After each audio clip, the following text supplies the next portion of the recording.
Assalamu alaikum. I'm from Brooklyn, so I don't get impressed by these crowds. Assalamu alaikum. All right, that's better. So, are people gonna allow me to just say whatever I want to say today? Can I just say whatever I want to say? Are you ready?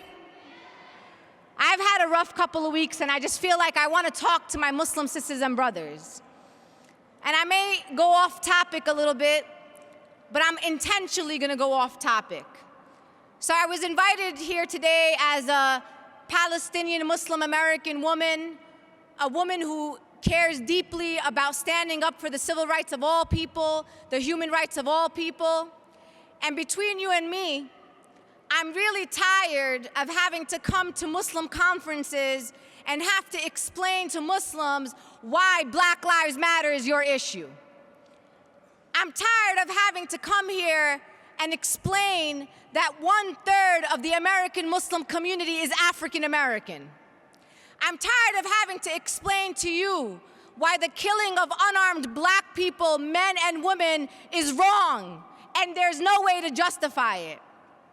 So what I want to say to you, sisters and brothers, here today is that we didn't need a hashtag that started 2 years ago to tell us as Muslims that Black Lives Matter, because Black life always mattered in Islam. I hope we could leave this conversation once and for all not explaining or having a conversation about why Black Lives Matter. The conversation should be, what are you doing for Black lives right now, both inside the Muslim community and outside the Muslim community?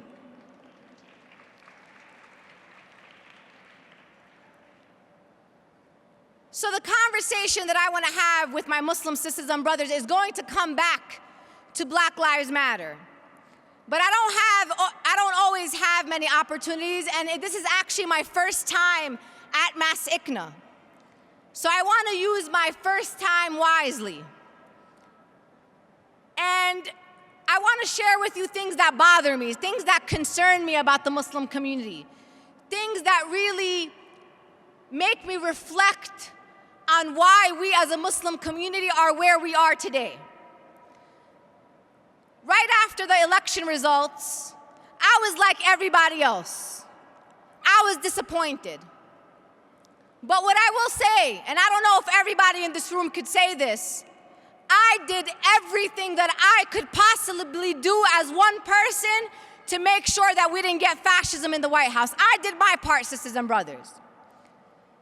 The question is, why are we, as a Muslim community, 15 years after 9/11, in a worse situation than we were even days and months and weeks after 9/11? Why are we, as a Muslim community, experiencing our second 9/11 moment? Why are we a community that's still scrambling? Why are we a community that's still uncertain and worried about what the future is that's going to come for our community? I hear a lot of Muslims say, Sister Linda, you're drama, hyperbole, you're just exaggerating. I don't think it's going to be that bad. Sisters and brothers, the people who are in power in the White House and will be in real power on January 21st are people that have called Islam a malignant cancer. They are people that have questioned whether Islam, in fact, is an actual religion. And you may say to me, who cares, Sister Linda? I don't care if people think Islam is a real religion or not. It's my religion. Well, let me tell you why that matters. If someone in this country in power decides that Islam is not a real religion, then your constitutional rights to practice your religion freely went out the window. And what I'm tired of in the Muslim community is how ahistorical we are. We act like we don't know the history of the country that we live in. You have some of the most notorious Islamophobes that your sisters and brothers in Muslim organizations, activists, have been working against for the past 15 years. And I remember people during the election season, they were so outraged. They were like, Muslim registry? Not on our watch. We're not going to let that happen. Patrolling the Muslim neighborhoods? How could they do that? Muslims live in all neighborhoods. Sisters and brothers, wake up. There are dozens of databases that already have our names on them. We have terror watch lists and no-fly lists. We just, based on the work of tireless advocates and organizations, we just shut down a Muslim registry program called NSEERS. Where were you under the Bush administration when they were registering 110,000 Muslim men from our communities? 10% of them were put into deportation proceedings, and with your taxpayer dollars, they found 0 terrorists. I don't know why, as a Muslim community, we're acting like we live in a country that is not capable of doing really horrible things. We live in a country that was founded on genocide of Native Americans and indigenous people. We live in a country that was founded on slavery of black people, some of whom were Muslim. We also live in a country that decided one day that the Chinese needed to be banned from coming to the United States. So we passed a piece of legislation called the Chinese Exclusion Act. We were also a country that interned Japanese Americans in camps on this US soil. So I want to ask you, my Muslim sisters and brothers, do you think that your life is more worthy or more honorable than a Japanese American? What makes you think that you're special? That you are immune to a potential atrocity that can come to our community? So if you want to wait and see, Sister Linda Sarsour is not waiting and seeing. I'm going to fight now before something really bad happens to my people.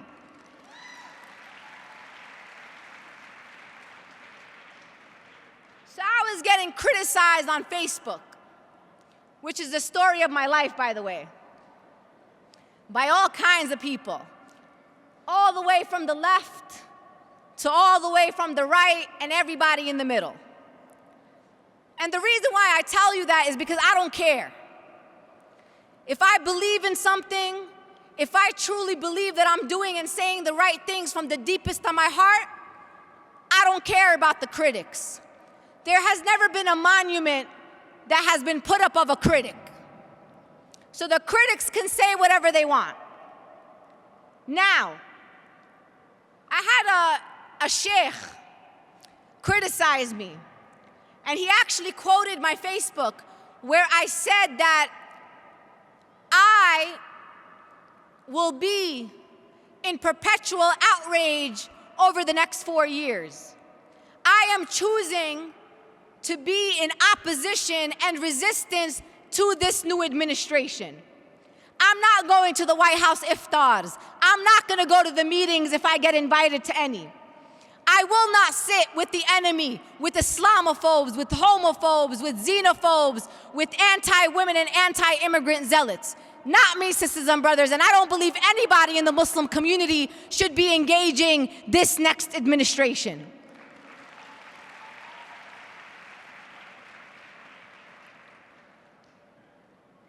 So, people say to me, Sister Linda, you know, we're Muslim. We follow a religion of love and compassion. I know that. I know what my religion is. I also know that my religion is a religion of love and compassion, but it's also a religion of justice. I got a lot of Muslims telling me Islam is a religion of peace. Sisters and brothers, there can be no peace without justice. So if you want to bring peace to the lands that we live in, let's join hands together and fight for justice for all people, which is what our religion calls us to do.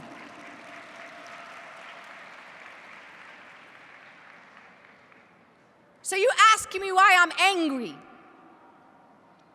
I'm angry because I love my community. I love my religion.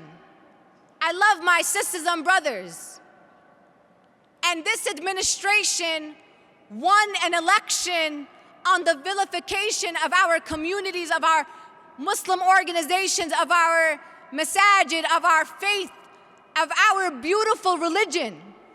How can you sit with people who have gained access to power on your backs and the backs of your children, on the backs of black people, on the backs of Mexicans and undocumented people, on the backs of people with disabilities? Why would you as a Muslim think that you can sit with someone who has dehumanized you? The reason why I veered off this conversation of Black Lives Matter is for the very reason why I don't stand on any media platform or on any stage or at any press conference condemning terrorism. Let me tell you why. I don't condemn terrorism as a Muslim. I condemn terrorism as a human being. And when somebody asks me as a Muslim to condemn terrorism, that very question that is asked of us is inherently bigoted, because someone actually believes that we lack the humanity to stand up against any and all violence, regardless of who that violence is being committed against.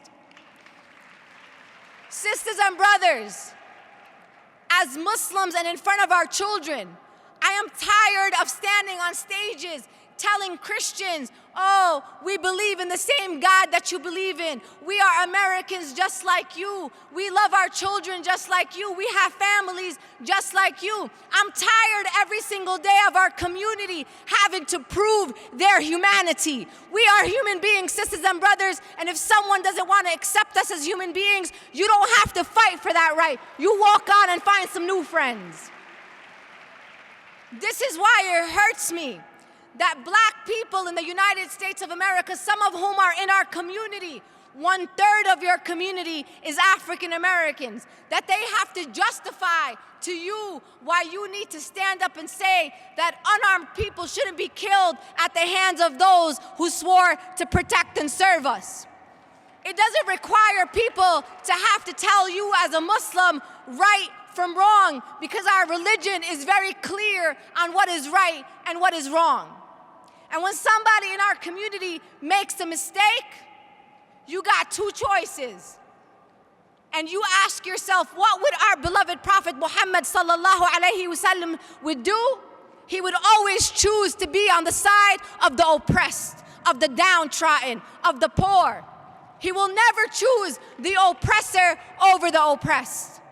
So in order for us as a Muslim community to change our conditions, we need to change ourselves. So let me tell you what we as a Muslim community have been doing for 15 years. For 15 years, our community has been engaging in working towards acceptance instead of working towards and demanding the respect that our communities deserve. For how long, sisters and brothers, are we going to continue to ask people to love us and respect us and see us as one of them? Everybody in this room could agree that some of our heroes, people like Malcolm X and Muhammad Ali, you say they're your heroes. I saw all of you. You were all posting on your Facebook when Muhammad Ali passed away. Last year was the 50th anniversary of the assassination of our brother Malcolm X, Al-Hajj Malik Shabazz. Brother Malcolm X and brother Muhammad Ali, they never worked towards acceptance. Muhammad Ali lost everything. He lost his titles, his championships, he lost his fame. To stand up for what he believed in, and his foundation for standing up for what he believed in was that he was a Muslim, and he knew that Islam would never ask him to go commit injustice against innocent people. People every day are posting quotes about Malcolm X. Let me tell you about Malcolm X. Malcolm X always spoke truth to power, and he didn't care about the consequences. We could say that Malcolm X, even today, as he has not been on this earth for 50 years, that Malcolm X is probably one of the most hated men in America. But guess what, sisters and brothers? He was also, and still is, one of those most respected men in US history. So my question to you is, do you want to be accepted or do you want to be respected? I don't know about you, but I want to be respected.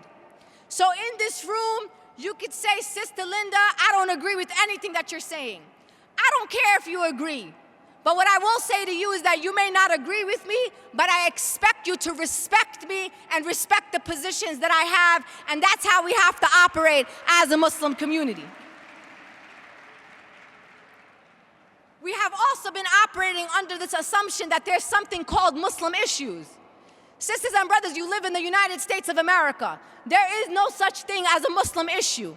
Healthcare and healthcare reform, reproductive rights, immigration and immigrant rights, economic justice, climate justice, racial justice. These, my dear sisters and brothers, are your issues. They are American issues and they impact all of our communities. Syria, Kashmir, Burma, Palestine, Iraq, those are all your issues. They are all of our issues. Just because you're Syrian doesn't mean you just care about Syria. Just because you're Palestinian, it doesn't mean you care about Palestine. If you are a true Muslim, you care about all of our Muslim sisters and brothers. You care about all oppressed people all over the world. Sisters and brothers, I am tired of oppression Olympics. This community needs you more. This community is more oppressed. No, sisters and brothers, that is not how we uplift all oppressed communities. We uplift them together. We join hands together. We say free Palestine and free Syria and free Kashmir in the same breath together. That's how we will uplift all the oppressed people around the world.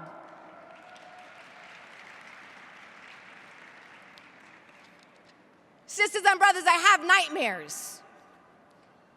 And I want you to engage me in this thought that I have. Sometimes I'm sitting in my office and this comes to me. I start thinking about Muslims 100 years from now. Imagine that. I'm in 2016 and I'm imagining Muslims having conversations 100 years from now. And I always imagine that there are going to be these Muslims sitting in a quiet basement somewhere in the United States of America, and they're going to be talking to each other and saying, why are we so afraid to be Muslim? Why are our women not wearing hijab? Why are all these beautiful mosques that have been built, why are those mosques empty? Why are we afraid to tell people that we are Muslim? What were those Muslims doing 100 years ago? Why didn't those Muslims 100 years ago stand up for our rights? Why didn't they defend our right to be unapologetically Muslim in these United States of America? Why were those Muslims 100 years ago cowards that hid and worked to impress the powers that be instead of standing up and fighting alongside the oppressed?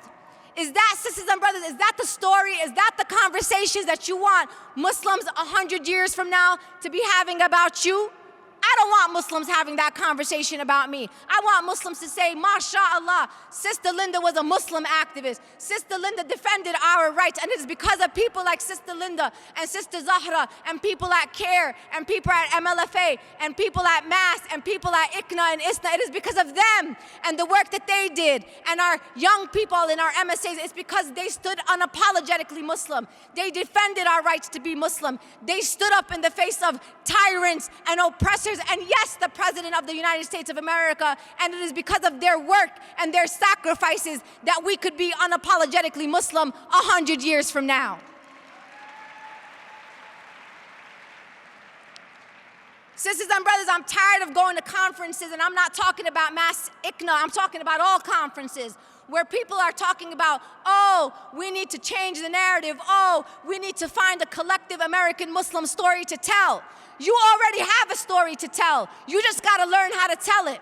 When people tell us, go back to your countries, when people tell us your religion, Islam is a foreign religion that belongs on the other side of the world, you don't have to come up with a new story.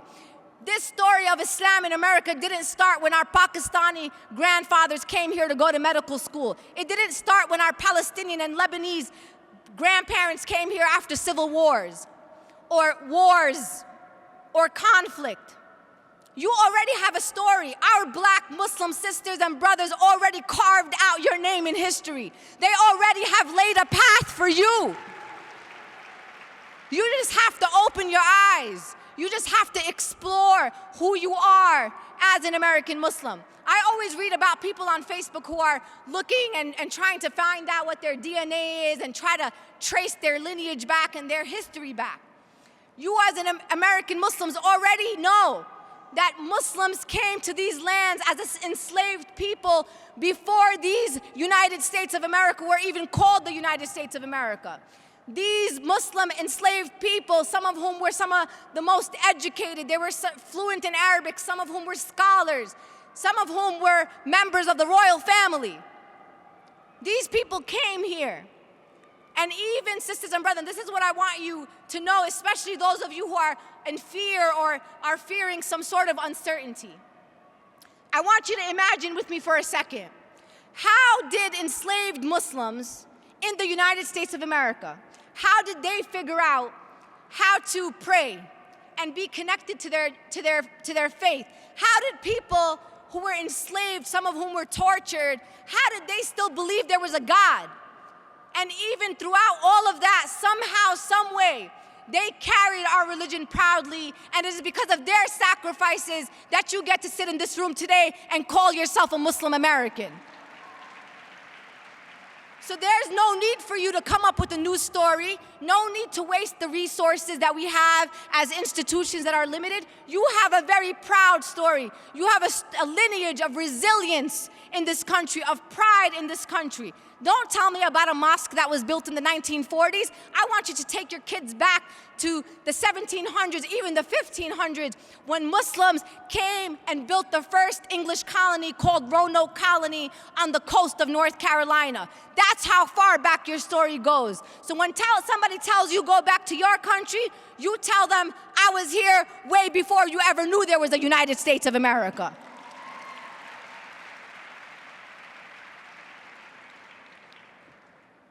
Sisters and brothers, our young people are watching us. And the times that are coming are uncertain. It's kind of like when there's a hurricane, right?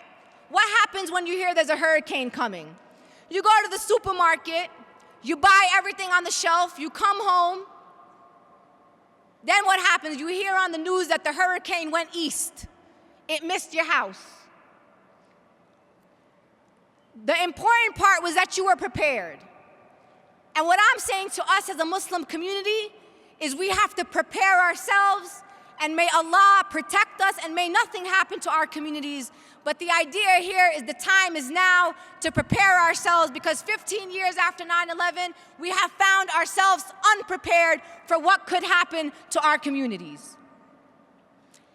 So there's a lot of talk about, Sister Linda, how are we going to defend the rights of our communities? Sister Linda, how are we going to defend our Muslim organizations? And that's an important conversation to have. And we will have those conversations. And our organizations will continue to defend our rights. We will continue to defend our rights. My question to the Muslims is, what are you willing to do? What are you willing to do to defend and continue to defend the rights of black people in America, both in our community and outside our community? What are you willing to do to protect undocumented sisters and brothers? Are we ready to open our masajid as sanctuaries and places of safety for these people? Are you ready to stand up for women in this country and our reproductive rights? What are we as Muslims ready to do? We can't always worry about and ask what others are willing to do for us. We got to start standing up in these United States of America and start letting everybody know what we are willing and ready to do for others. Because when you stand for others, you don't have to wait for those people or call on them to come stand with us. They will naturally reciprocate the solidarity that you have showed to those communities.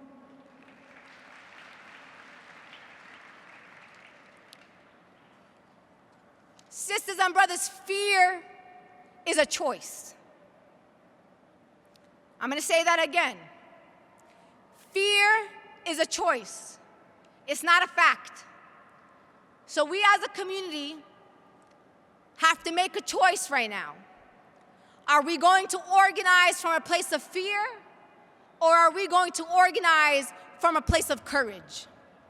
And I'm asking you in this room to believe in me and trust in my judgment that the time is now, and there has never been a time for us to choose courage over fear. I want you, every single day when you see your children leave to school every morning, I want you to tell your children to hold their back straight and to keep their heads held high and make sure that their faith is stronger than ever, so when they walk out into these streets, they are unapologetically Muslim.